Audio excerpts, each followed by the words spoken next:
আপনাদের স্বাগত জানাই আমি আমার কথা শুনবার জন্য। দক্ষিণ এশিয়ার রাজনীতিতে নারীর উপস্থিতি নতুন কিছু নয়, বরং এই অঞ্চল বহু আগেই নারী নেতৃত্বের প্রতীক তৈরি করেছে। প্রধানমন্ত্রী, বিরোধী নেতা, দল প্রধান সব জায়গাতেই নারীর মুখ আমরা দেখেছি। কিন্তু একটা মৌলিক প্রশ্ন এখনো অমীমাংসিত থেকে গেছে। এই দৃশ্যমানতা কি সত্যি ক্ষমতায় রূপান্তরিত হয়েছে, নাকি এটা কেবল প্রতীকী উপস্থিতি যার ভেতরে প্রকৃত নিয়ন্ত্রণ রয়ে গেছে পুরুষতান্ত্রিক রাজনৈতিক কাঠামোর হাতেই? এই প্রশ্নটা আর শুধু একাডেমিক নয়, বরং গভীর রাজনৈতিক। কারণ বাংলাদেশ, ভারত, পাকিস্তান বা নেপাল সব জায়গাতেই আমরা একই ধরনের একটা বৈপরীত্য দেখি। শীর্ষ নেতৃত্বে নারী আছে, কিন্তু তৃণমূল থেকে নীতি নির্ধারণ পর্যন্ত ক্ষমতার প্রবাহটা এখনো পুরুষদের নিয়ন্ত্রণে। যেন নারীরা রাজনীতির মুখ, কিন্তু রাজনীতির মস্তিষ্ক নয়। বাংলাদেশের কথাই ধরা যাক। দীর্ঘ সময় ধরে দেশের রাজনীতি দুই নারী নেত্রীকে ঘিরে আবর্তিত হয়েছে। আন্তর্জাতিকভাবে এটা প্রায় উদাহরণ হিসেবে তুলে ধরা হয় একটা মুসলিম সংখ্যাগরিষ্ঠ দেশে নারীর ক্ষমতায়ন। কিন্তু বাস্তবতা একটু গভীরে গেলে ভিন্ন ছবি দেখা যায়। রাজনৈতিক দলগুলোর অভ্যন্তরীণ কাঠামোতে নারী কতটা প্রভাব রাখে, সিদ্ধান্ত গ্রহণের টেবিলে তাদের কণ্ঠ কতটা শোনা হয়, সংসদে সংরক্ষিত নারী আসন থাকা সত্ত্বেও তাদের কতজন প্রকৃত রাজনৈতিক শক্তি হিসেবে প্রতিষ্ঠিত হতে পেরেছেন। সংরক্ষিত আসনের ধারণা নিজেই এক ধরনের দ্বৈত বাস্তবতা তৈরি করেছে। একদিকে এটা নারীদের জন্য প্রবেশদ্বার খুলে দেয়, অন্যদিকে তাদেরকে নির্বাচিত নয় মনোনীত পরিচয়ে আটকে রাখে। ফলে জনসম্পৃক্ততা, রাজনৈতিক দায়বদ্ধতা এবং নেতৃত্বের বিকাশ, এই তিনটি ক্ষেত্রেই সীমাবদ্ধতা তৈরি হয়। বাস্তবতা হলো অধিকাংশ সংরক্ষিত আসনের সদস্যদের রাজনৈতিক ভবিষ্যৎ নির্ভর করে দলীয় নেতৃত্বের উপর, জনগণের উপর নয়। এখানেই আসে ক্ষমতার প্রকৃত প্রশ্ন। রাজনীতিতে ক্ষমতা মানে শুধু পদ নয়, বরং প্রভাব, সিদ্ধান্ত গ্রহণের সক্ষমতা এবং রাজনৈতিকভাবে টিকে থাকার স্বাধীনতা। এই জায়গাগুলোতে নারীরা এখনো পিছিয়ে, কারণ রাজনীতির যে নেটওয়ার্ক, দলীয় অর্থনীতি, পৃষ্ঠপোষকতা, স্থানীয় ক্ষমতার কাঠামো, এ সবই ঐতিহাসিকভাবে পুরুষদের নিয়ন্ত্রণে গড়ে উঠেছে। ভারতের ক্ষেত্রে একই চিত্র দেখা যায়। স্থানীয় পর্যায়ে পঞ্চায়েত ব্যবস্থায় নারীদের জন্য কোটা থাকা সত্ত্বেও বহু ক্ষেত্রে প্রকৃত সিদ্ধান্ত নেন তাদের স্বামী বা পরিবারের পুরুষ সদস্যরা।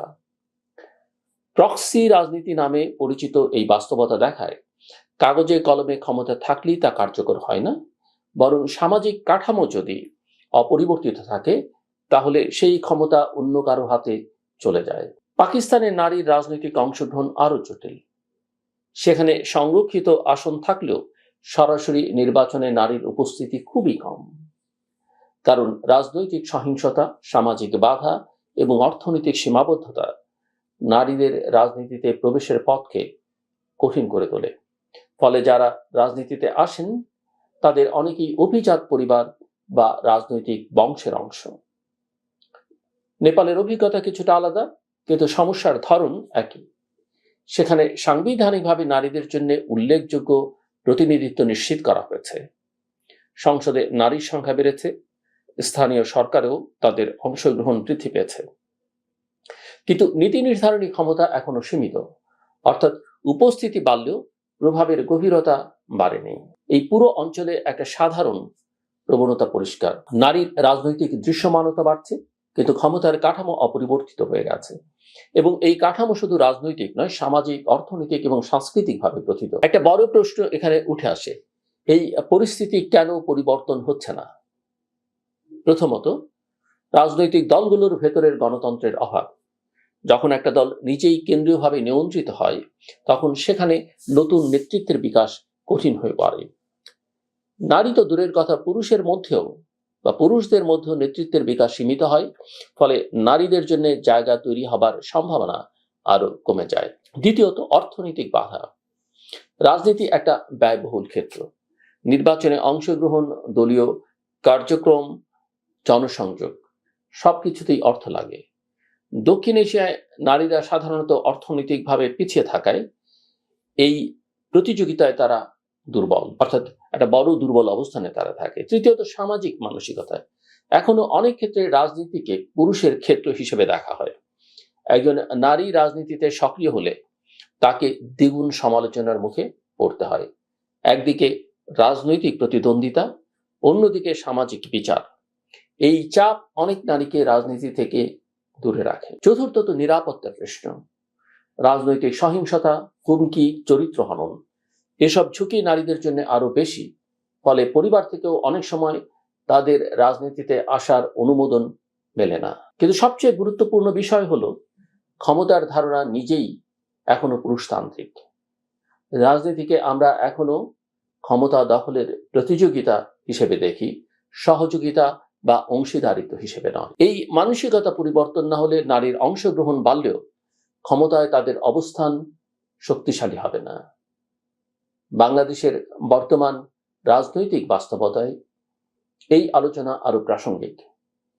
জুলাই আগস্টের পরিবর্তনের পর আমরা যখন একটা নতুন রাজনৈতিক সংস্কৃতির কথা বলছি, সংস্কার, গণতন্ত্র, জবাবদিহিতা, তখন নারীর রাজনৈতিক ক্ষমতায়নকে এই আলোচনার কেন্দ্রে না রাখলে সেটি অসম্পূর্ণ থেকে যাবে। কারণ গণতন্ত্রের গভীরতা নির্ভর করে অংশগ্রহণের বিস্তৃতির উপর, আর সেখানে নারীর অংশগ্রহণ অর্ধেক জনসংখ্যার প্রতিনিধিত্ব। এবং আমরা সবাই জানি এই অর্ধেক মানে অর্ধেকেরও খানিকটা বেশি জনসংখ্যার বিচারে নারীরা। এখন প্রশ্ন হচ্ছে, কিভাবে এই পরিস্থিতি পরিবর্তন করা সম্ভব? প্রথমত, সংরক্ষিত আসনের কাঠামো পুনর্বিবেচনা করা প্রয়োজন। এটি এমনভাবে তৈরি করতে হবে যে নারীরা সরাসরি নির্বাচনের মাধ্যমে আসতে পারেন এবং জনগণের সঙ্গে তাদের সম্পর্ক গড়ে ওঠে।